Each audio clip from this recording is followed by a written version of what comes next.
Malankara tourism പദ്ധതിയുമായി ബന്ധപ്പെട്ട് തനിക്കെതിരായ vigilance അന്വേഷണത്തെ സ്വാഗതം ചെയ്യുന്നുവെന്ന് മുൻമന്ത്രി റോഷി അഗസ്റ്റിൻ. ഒരു തരത്തിലുമുള്ള ആശങ്കയുമില്ല. നടപടിക്രമങ്ങൾ പാലിച്ചാണ് ടെൻഡർ വിളിച്ചത്. സർക്കാരിന് ഒരു നഷ്ടവും ഉണ്ടാക്കുന്ന പദ്ധതിയല്ല. ലാഭത്തിന്റെ വിഹിതമല്ല, വരുമാനത്തിന്റെ വിഹിതമാണ് സർക്കാരിന് ലഭിക്കുന്നതെന്നും റോഷി അഗസ്റ്റിൻ പറഞ്ഞു. അന്വേഷണം ഏതായാലും ആവശ്യമാണ്. ഇറിഗേഷൻ ടൂറിസം എന്നൊരു കൺസെപ്റ്റ് PPP മോഡലിലാണ്. അപ്പോൾ ഇത് ചെയ്ത് നടപ്പിലാക്കുമ്പോൾ ലഭിക്കുന്ന വരുമാനത്തിൻ്റെ പെർസെൻറ്റേജ് സർക്കാരിലേക്ക് കിട്ടുകയും ചെയ്യണം. ലീസ് പീരീഡ് കഴിയുമ്പം ഈ മുതൽ സർക്കാരിലേക്ക് നിക്ഷിപ്തമാവുകയും ചെയ്യണം.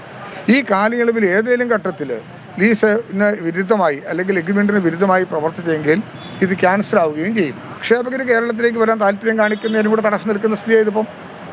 അപ്പോൾ നിക്ഷേപ സൗഹൃദമായി കേരളത്തെ കൊണ്ടുപോകുന്നതിന് ഗവൺമെൻറ്റുകൾ മാറി വന്നാലും അതാണല്ലോ സർക്കാർ ആഗ്രഹിക്കുന്നത്. അതുകൊണ്ട് ആ നിലയിൽ വരുന്നൊരു പദ്ധതിയാണ്. ഇതിനൊരു പൈസ സർക്കാരിന് മുതൽ മുടക്കില്ല. ഇത് ലാഭവിഹിതത്തിൻ്റെ ഷെയറല്ല, ടേൺ ഓവറിൻ്റെയാണ്. റവന്യൂ വരുമാനത്തിൻ്റെ ഇത്ര പെർസെൻറ്റേജ് സർക്കാരിലേക്ക് അടക്കുകയാണ്. ഗവൺമെൻറ് പൈസ അങ്ങോട്ട് മുടക്കുന്നില്ല. ഇതാണ് എൻ്റെ വസ്തുത.